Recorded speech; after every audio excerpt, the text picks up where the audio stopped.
کلام حیات کے سلسلہ میں ہم نے پچھلی دفعہ بائبل مقدس کے مختلف ناموں پر غور کیا اور بائبل مقدس کی پہلی کتاب تکوین پر غور کیا تھا۔ آج اس سلسلے کو آگے بڑھاتے ہوئے ہم بات کریں گے خروج کی کتاب پر۔ خروج کلام مقدس کی دوسری کتاب ہے۔ اس کتاب میں موسیٰ کا ذکر ہے، جس کی رہنمائی میں بنی اسرائیل کی قوم نے مصر کی غلامانہ زندگی سے رہائی اور آزادی حاصل کی۔ انہوں نے بحر کلزم کو عبور کیا اور بحر کلزم کو عبور کرنے کے بعد کوہ سینا پر خداوند سے شریعت حاصل کی اور کوہ سینا سے سفر کرتے ہوئے وہ موآب کی سرزمین اور وعدہ کی سرزمین کی طرف گامزن ہوئے۔ خروج کی کتاب میں دو اہم واقعات ہیں، پہلا بحر کلزم کا عبور کرنا اور دوسرا شریعت یا 10 احکام کا دیا جانا۔ خدا اپنے لوگوں سے عہد باندھتا ہے اور وہ عہد کوہ سینا پر شریعت کے ذریعے سے 10 احکام کے ذریعے سے باندھا گیا۔ خروج کی کتاب میں کل 40 ابواب ہیں اور اس میں 1213 آیات ہیں۔ آئیے کتاب کے نام پر غور کرتے ہیں۔ خروج کی کتاب کا عبرانی میں نام شموت ہے۔ شموت خروج کی کتاب کی پہلی آیت میں سے لیا گیا حرف ہے۔ جیسا کہ بائبل مقدس کے قدیم لکھاریوں کا طریقہ کار تھا، وہ کتاب کے پہلے لفظوں یا حرفوں سے کتاب کا نام رکھتے تھے۔ شموت بنیادی طور پر ایک جمع کا لفظ ہے اور یہ جمع شیم کی ہے۔ شیم کا مطلب ہے نام،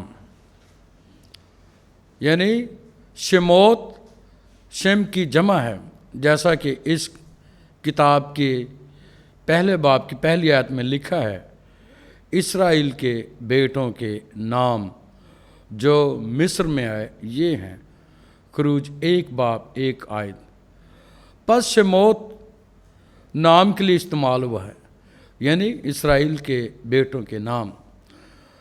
تھوڑی سی وضاحت اور کرنا چاہوں گا۔ اسرائیلی بشم ادونائی یا بشم الوہیم کہتے تھے۔ اس کا مطلب کیا ہے؟ یعنی جیسا ہم نے پچھلی دفعہ دیکھا تھا بیر ریشیت میں کہ بے کا مطلب ہے میں اور شم نام، الوہیم خدا کے نام میں یا خدا کے نام سے، یا بشم ادونائی خدا ان کے نام سے، یا بشم یاوے خدا ان کے نام سے۔ پس اس کتاب کا نہایت ہی خوبصورت نام ہے جو عبرانی میں ہم نے دیکھا ہے۔ اس کتاب کا انگریزی نام ایگزودس ہے۔ یہ نام ترجمہ ہفتاد یا سپٹواجنٹ سے لیا گیا ہے اور اس کا بنیادی مطلب نکلنا ہے، پار گزرنا ہے یا بحر کلزم کا عبور کرنا ہے۔ اسی سے ملتا جلتا ایک لفظ انگریزی ایگزٹ، اخراج یا خارج ہونا ہے۔ ایگزٹ اور ایگزودس میں بڑی مماثلت پائی جاتی ہے، لیکن جب ہم ایگزودس کی بات کرتے ہیں تو یہ خاص طور پر اس واقعہ کی یاد دلاتا ہے جب بنی اسرائیل کی قوم مصر کی غلامی سے باہر نکلی۔ اس کتاب کا اردو نام خروج ہے کیتھولک ترجمہ میں، اور پروٹسٹنٹ ترجمہ میں بھی خروج ہے۔ خروج کے معنی بھی اخراج ہیں، خارج ہونا ہے، نکلنا ہے، برآمد ہونا ہے، کوچ کرنا ہے، روانہ ہونا ہے، یا اصطلاحی طور پر بنی اسرائیل کا مصر سے نکلنا ہے۔ اس کتاب کے مرکزی کرداروں میں خدا ہے، جیسا ہم نے تکوین کی کتاب میں بھی دیکھا کہ خدا ہی کتاب کا مرکزی کردار ہے۔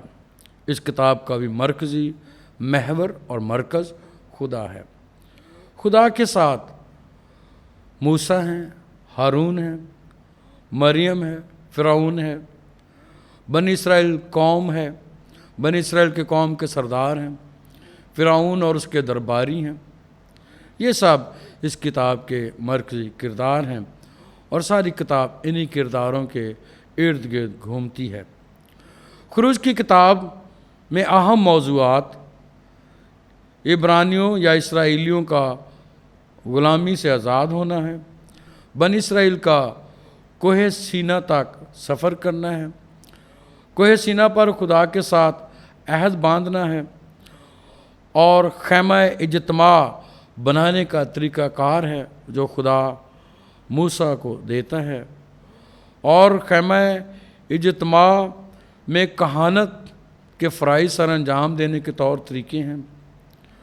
اسی کتاب میں 10 آفات اور 10 احکام کا ذکر ہے، عید فصح یا پاس اوور منانے کا ذکر ہے، اور بحر کلثم کا ذکر ہے۔ اس کتاب کے اندر چند ایک نام بھی ہیں اور جن کے میں نے بھی یہاں میں بیان کرتا ہوں۔ جیسے اس کتاب میں موسیٰ کا ذکر ہے، سو موسیٰ کا نام جیسا کہ لکھا ہے کتاب میں خروج 2 باب 10 آیت میں، اس نے اس کا نام موسیٰ رکھا اور کہا اس لیے کہ میں نے اسے پانی سے نکالا۔ پس موسیٰ کا مطلب ہے پانی سے نکالا گیا۔ اسی طرح سے یہاں پر ایک اور لفظ استعمال ہوتا ہے راؤیل۔ یہ موسیٰ کا خسر تھا جس کی وہ مدیان کی سرزمین میں بھیڑ بکریاں چراتا تھا۔ راؤیل کے بنیادی معنی ہے خدا کا دوست، خدا کا حبیب۔ اسی طرح سے ایک اور نام ہے جیرشوم، یہ موسیٰ کے بیٹے کا نام تھا، اور موسیٰ کی بیوی نے اس کا نام یوں رکھا تھا، اس نے اس کا نام جیرشوم رکھا کیونکہ اس نے کہا کہ میں اجنبی ملک میں مسافر ہوں۔ پس جیرشوم کے بنیادی طور پر معنی ہے اجنبی ملک میں مسافر۔ آئیے اس کتاب کے اندر جو مرکزی موضوعات ہیں ان کی طرف بڑھتے ہیں۔ خاص طور پر اس کتاب میں 10 آفات کا ذکر ہے۔ پہلی آفت پانی کا خون بننا، خروج کی کتاب 7 باب 14 سے لے کر 25 آیات میں ذکر ہے۔ دوسری آفت مینڈک، خروج 8 باب 1 سے لے کر 15 آیت میں ذکر ہے۔ تیسری آفت مچھر، خروج 8 باب 16 سے 19 آیات میں تذکرہ ہے۔ چوتھی آفت مکھیاں، خروج 8 باب 20 سے 32 آیات میں بیان ہے۔ پانچویں آفت مری، خروج 9 باب 1 تا 7 آیات میں ذکر ہے، اور چھٹی آفت پھوڑے ہیں، خروج 9 باب 8 تا 12 آیات میں ذکر ہے۔ ساتویں آفت اولے ہیں، خروج 9 باب 13 تا 35 آیات۔ آٹھویں آفت ٹڈیاں ہیں، خروج 10 باب 1 تا 20 آیات میں ذکر ہے۔ نویں آفت تاریکی ہے، خروج 10 باب 21 تا 29 آیات۔ اور 10ویں آفت پیلوٹوں کا قتل ہے، خروج 12 باب 30 سے 36 آیات۔ پیلوٹوں کا قتل اور باقی تمام آفات یہ سب مصری قوم اور مصری لوگوں پر آئیں، اس لیے کہ خدا نے فرعون کے دل کو سخت کیا، اور جب موسیٰ ان سے درخواست کرتا تھا کہ میری قوم کو جانے دے تاکہ وہ خداوند کے پہاڑ پر اس کی پرستش کریں، تو ہر بار فرعون انہیں جانے کا وعدہ کرتا تھا لیکن پھر مکر جاتا تھا، اور ہر انکار کے بعد ایک آفت آتی تھی۔ اب آئیے اس کتاب کے مرکز میں اور خاص طور پر سب سے اہم ترین جو حصہ ہے وہ 10 احکام ہیں۔ 10 احکام جنہیں بالعموم شریعت بھی کہتے ہیں، ڈیکالوگ یا 10 کمانڈمنٹس کا نام بھی دیا جاتا ہے۔ آئیے 10 احکام پر غور کرتے ہیں۔ خروج 20 باب میں ان کا ذکر ہے۔ پہلا حکم کافی طویل ہے، یہ خروج 20 باب 2 آیت سے لے کر 6 آیات تک ہے کہ میں خداوند تیرا خدا ہوں جو تجھے ملک مصر یعنی جائے غلامی سے نکال لایا، تیرے لیے میرے حضور کوئی دوسرا معبود نہ ہو۔ اسی حکم کو تثنیہ شرح 5 باب 6 تا 21 آیات میں بھی ان 10 احکام کو دہرایا گیا ہے۔ اسی طرح سے دوسرا حکم ہے، تو خداوند اپنے خدا کا نام بے جا نہ لے، کیونکہ خداوند اسے بے گناہ نہ ٹھہرائے گا جس کا نام بے جا لیتا ہے۔ خروج 20 باب 7 آیت میں ذکر ہے۔ تیسرا حکم سبت کے بارے میں ہے، تو سبت کے دن کو پاک رکھنے کے لیے یاد کر، 6 دن تو کام کر اور اپنے سارے کاروبار کر، مگر 7واں دن خداوند تیرے خدا کے لیے سبت ہے۔ اس حکم کو طوالت کے ساتھ بیان کیا گیا، اس لیے 8 تا 11 آیات تقریباً 4 آیات میں یہ حکم ہے۔ اسی طرح چوتھا حکم، تو اپنے باپ کی اور اپنی ماں کی عزت کر، اور اس کے ساتھ وعدہ کہ تاکہ تیری عمر اس ملک میں جو خداوند تیرا خدا تجھے دے گا دراز ہو۔ یہ واحد حکم ہے جس کو ماننے کے ساتھ برکت بھی رکھی گئی ہے، انعام بھی رکھا گیا، صلہ بھی رکھا گیا، اجر بھی رکھا گیا ہے کہ اگر کوئی شخص اپنے والدین کا حکم مانتا ہے، عزت کرتا ہے، فرما برداری کرتا ہے، تابعداری کرتا ہے، تو خدا اسے ایسی برکت دے گا جو اس کی زندگی میں عمر بھر قائم رہے گی۔ 5واں حکم، تو خون مت کر۔ 6واں، تو زنا مت کر۔ 7واں، چوری مت کر۔ 8واں، تو اپنے ہمسائے پر جھوٹی گواہی نہ دے۔ 9واں، تو اپنے ہمسائے کے گھر کا لالچ مت کر۔ 10واں، تو اپنے ہمسائے کی بیوی کا لالچ مت کر، نہ اس کے غلام، نہ اس کی لونڈی، نہ اس کے بیل، نہ اس کے گدھے، اور نہ اور کسی چیز کا جو تیرے ہمسائے کی ہے۔ خروج کی کتاب میں ان 10 احکام کو بیان کیا گیا ہے۔ یہ 20ویں باب کی دوسری آیت سے لے کر 17ویں آیت تک بیان ہوئے ہیں۔ انہی احکام کو تثنیہ شرح کی کتاب میں دہرایا گیا ہے۔ تثنیہ شرح کی کتاب میں ایک فرق معمولی طور پر یا امتیاز پایا جاتا ہے، وہ یہ ہے کہ 8واں حکم اور 9واں حکم، جو پہلے 8 حکم ہیں وہ اپنی ترتیب میں خروج کی کتاب کی طرح ہیں، لیکن جو 9واں حکم ہے وہ 10ویں حکم کی جگہ پر چلا گیا ہے، اور 10ویں حکم نے 9ویں کی جگہ لے لی ہے۔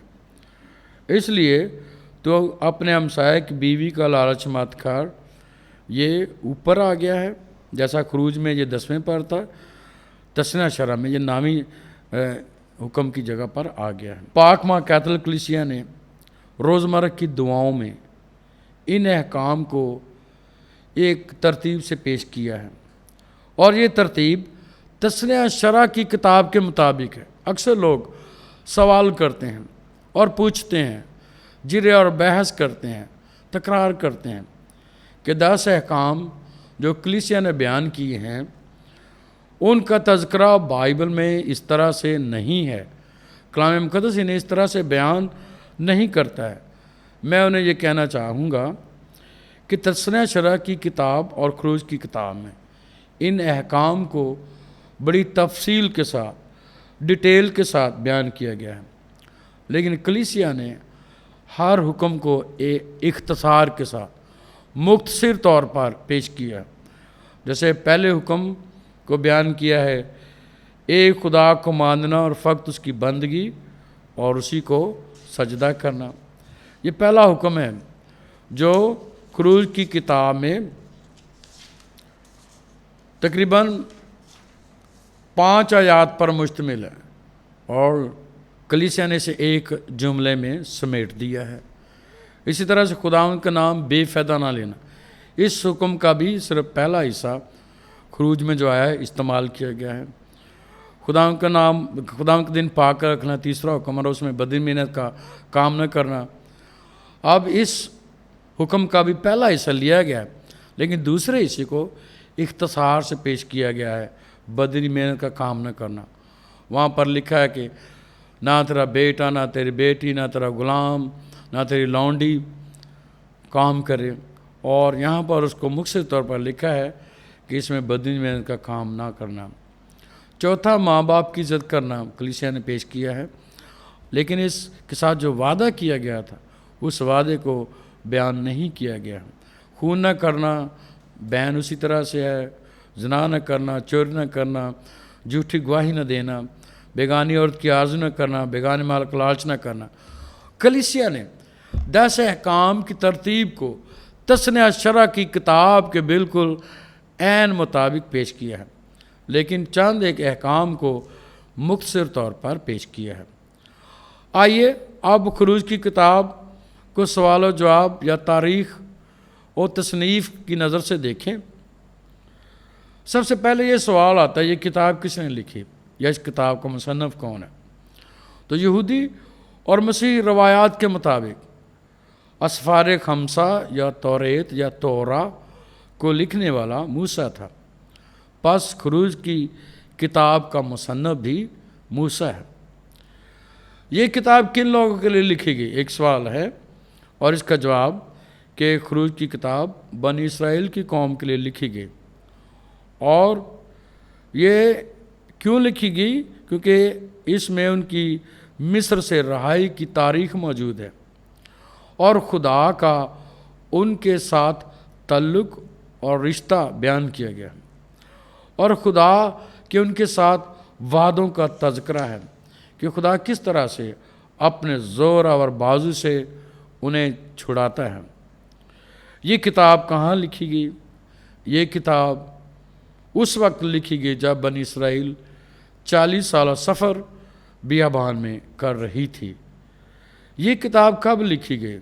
یہ کتاب 1446 اور 1406 قبل از مسیح کے درمیانی عرصہ میں لکھی گئی۔ بعض مورخین اور تاریخ دانوں کے مطابق اس تاریخ میں کچھ تبدیلی یا بدلاؤ ہو سکتا ہے، اور یہ کیوں؟ کیونکہ ہر ایک مورخ نے اپنے ایک اندازے کے مطابق تاریخ کو بیان کیا ہے۔ یہ کتاب کس بارے میں ہے؟ یہ کتاب اس سلسلے کو آگے بڑھاتی ہے جو تکوین کی کتاب میں شروع ہوا۔ تکوین کی کتاب میں ایک تاریخ شروع ہوئی بنی اسرائیل قوم کی، اور وہ قوم جب مصر میں بسی تو وہاں پر فراہان مصر نے انہیں ستایا۔ تب خدا نے زور آور بازو سے اپنے بندے موسیٰ کے ذریعے سے انہیں رہائی دی، اور انہیں وعدہ کی سرزمین میں داخل کرنے سے پہلے 40 سال تک بیابان میں موسیٰ کی رہنمائی میں ان کی قیادت کی، اور انہیں 10 احکام یا شریعت سکھائی تاکہ وہ خدا کی فرما برداری کرنا سیکھیں اور خدا کے حکموں پر عمل کرنا جانیں۔ اسی کتاب میں، خروج کی کتاب میں، ایک خاص ذکر ہے خیمہ اجتماع، یعنی وہ جگہ جہاں پر لوگ اکٹھے ہو کر خدا کے سامنے عبادت کر سکتے ہیں، خدا کے سامنے اپنے آپ کو پیش کر سکتے ہیں، اور خیمہ اجتماع کے اندر خدمت کرنے والے کاہنوں کو مقرر کیا گیا۔ اس لیے خروج کی کتاب میں ایک طرف شریعت دی گئی تو دوسری طرف کہانت کا بھی ذکر ہے۔ خدا نے موسیٰ کے ذریعے سے ہارون اور اس کے بیٹوں کو مقرر کیا تاکہ وہ کہانت کے فرائض سر انجام دیں، تاکہ وہ لوگوں کی تمام التجاؤں اور دعاؤں کو خدا کے سامنے رکھیں اور خدا اپنے رحم کو ان کے لیے صادر کرے۔ خیمہ اجتماع کے اندر ایک اور خاص چیز حضوری کا خیمہ ہے۔ یہ وہ جگہ ہے جہاں پر خدا کا روح اور موجودگی ہمیشہ رہتی تھی۔ اس لیے اسے عبرانی میں شکینہ یا شکایانہ بھی کہتے ہیں، یعنی خدا کا ابر ہمیشہ حضوری کے خیمہ میں موجود رہتا تھا۔ اس کا مطلب یہ تھا خدا اپنی قوم کے درمیان ہمیشہ موجود ہے۔ خدا ان کا جلال، خدا ان کی تجلی اس پاک ترین جگہ میں ایک بادل کی صورت میں ہمیشہ دیکھی جاتی تھی۔ یہ کتاب کیوں لکھی گئی؟ خروج کی کتاب خدا کے کثیر الجہتی چہرہ کو کئی پہلوؤں سے بیان کرتی ہے۔ جیسے خدا اپنا آپ ظاہر کرتا ہے اپنے بندے موسیٰ پر۔ جب حوریب کے پہاڑ پر خدا موسیٰ کو ملا تو خدا نے اپنا آپ اس کو بتایا کہ میں تمہارے آباء و اجداد کا خدا ہوں، ابراہیم کا خدا، اسحاق کا خدا، یعقوب کا خدا۔ اور پھر جب موسیٰ پوچھتا ہے کہ اے خداوند تیرا نام کیا ہے، تو خداوند نے اسے اپنا نام بتایا، ایشر اہیے ایشر، ایشر اہیے ایشر، کہ میں جو ہوں سو ہوں، یعنی یاوے، کہ میں ایک ایسا خدا ہوں۔ یاوے کا بنیادی مطلب ایسا خدا جو ہمیشہ زندہ ہے۔ یہ لفظ یحیی سے لیا گیا ہے۔ یحیی کا مطلب ہے، اسی لفظ حیات نکلا ہے، حی القیوم، کہ وہ خدا جو ہمیشہ زندہ رہتا ہے اور قائم رہتا ہے۔ اسی سے یہ لفظ بعد میں ہم دیکھتے ہیں۔ بس یہاں خدا ظاہر کرتا ہے کہ میں ایک ایسا خدا ہوں جو زندہ ہوں اور جو ہمیشہ سے ہوں، ہمیشہ تک ہوں اور ہمیشہ تک رہوں گا۔ یعنی اس لیے خدا کا نام ازلی رکھا گیا، ابدی رکھا گیا، ابتدا رکھا گیا، انتہا رکھا گیا، الفا رکھا گیا، اومیگا رکھا گیا، اول رکھا گیا، آخر رکھا گیا، کہ خدا ایک ایسی ہستی ہے جو ہمیشہ برقرار اور قائم رہتی ہے۔ بس اس کتاب میں خدا اپنا نام ظاہر کرتا ہے۔ اس کے ساتھ خدا اپنے احکام کو اپنی قوم کو دیتا ہے۔ خدا اپنے زور بازو کو دکھاتا ہے کہ وہ زور اور بازو سے اپنی قوم کو فرعون کے چنگل اور قید سے نکالتا ہے۔ اور اسی کتاب میں خدا چاہتا ہے کہ جس طرح سے خدا اپنے لوگوں کو پیار کرتا ہے، اس کے لوگ بھی اسے پیار کریں۔ اس لیے حکم ہے دیا گیا کہ یہ میرے احکام ہیں، اگر تم ان کی تابعداری کرو گے تو میں تمہارا خدا ہوں گا اور تم میرے لوگ ہوگے۔ بس خدا چاہتا ہے کہ خدا کے احکام کی تابعداری اسرائیل کرے، اور اسرائیل جب تابعداری کرے گا تو خدا اپنی محبت، اپنی شفقت، اپنی رحمت، اپنی قوت اور قدرت ان پر ظاہر کرے گا۔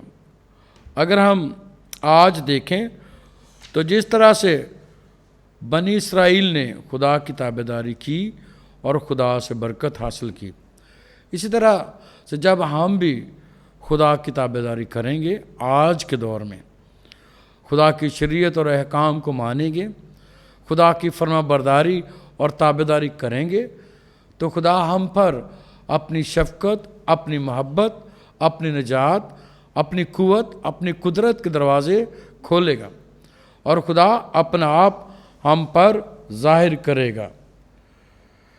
کیونکہ کلام مقدس میں لکھا ہے، خروج 15 باب 11 آیت میں، کہ اے خداوند معبودوں میں کون تیری مانند ہے، کون تیری مانند قدوسیت میں افضل ہے، ثنا خوانی میں ہیبت ناک اور معجزات کرنے والا۔ خروج 15 باب 11 آیت میں سے میں نے یہ حوالہ پڑھا ہے۔ ہمارے لیے یہ کتاب کیا میں نے رکھتی ہے؟ خداوند خدائے اسرائیل جو جلال، حشمت، قوت اور قدرت موسیٰ کے زمانے میں رکھتا تھا، آج بھی رکھتا ہے اور رکھتا رہے گا۔ وہ ہمارا قادر مطلق خدا ہے جو ہمیں پیار کرتا ہے اور ہماری نگہداشت کرتا ہے۔ جیسا وہ اسرائیل کی رہنمائی کرتا اور انہیں ہدایات دیتا تھا، وہ ہماری بھی رہنمائی کرے گا اور ہدایت کرے گا۔ کہ ہم اس کے ساتھ وفادار رہیں۔ جس طرح سے بنی اسرائیل صحرائے سینا میں 40 سال تک بھٹکتی رہی اور خداوند نے ہر طرح سے ان کی حفاظت کی، خداوند نے ان کی ہر ضرورت پوری کی، اسی طرح سے خداوند زندگی کے صحرا میں ہماری حفاظت کرے گا تاکہ ہم وعدہ کی سرزمین یعنی آسمان تک پہنچ جائیں۔ جس طرح سے موسیٰ کی رہنمائی میں بنی اسرائیل موعودہ سرزمین میں پہنچی، اسی طرح سے ہم بھی اس وعدہ کی سرزمین یعنی بہشت میں پہنچیں گے۔ خدا اللہ تبدیل ہے اور اس کے بارے میں کچھ نہیں بدلتا ہے، کیونکہ وہ قدوسیت میں افضل، ثناخوانی میں ہیبت ناک اور معجزات کرنے والا ہے۔ امید ہے خروج کی کتاب کے بارے میں جو معلومات آج آپ نے حاصل کی ہیں، یہ آپ کے روحانی اور ایمانی اور علمی فائدے کو زیادہ بڑھائے گا، اور آپ اس سے گراں قدر حوصلہ حاصل کریں گے، امید حاصل کریں گے، جو آپ کی عملی زندگی میں کارگر ہوگا، اور آپ خدا کی قربت اور محبت میں بڑھیں گے، جس طرح سے خدا کا بندہ موسیٰ بڑھا، جس طرح سے خدا کی قوم بڑھی، اور جس طرح سے آج ہم آگے بڑھیں گے۔ آپ سب کا بہت شکریہ۔ اگر آپ کوئی کمنٹ دینا چاہتے ہیں، کوئی سوال کرنا چاہتے ہیں تو ضرور آپ پیش کر سکتے ہیں، تاکہ ہم مل کر کلام مقدس میں اور زیادہ گہرے طور پر بڑھ سکیں اور کلام مقدس میں اور زیادہ گہری معلومات حاصل کر سکیں۔ بہت شکریہ۔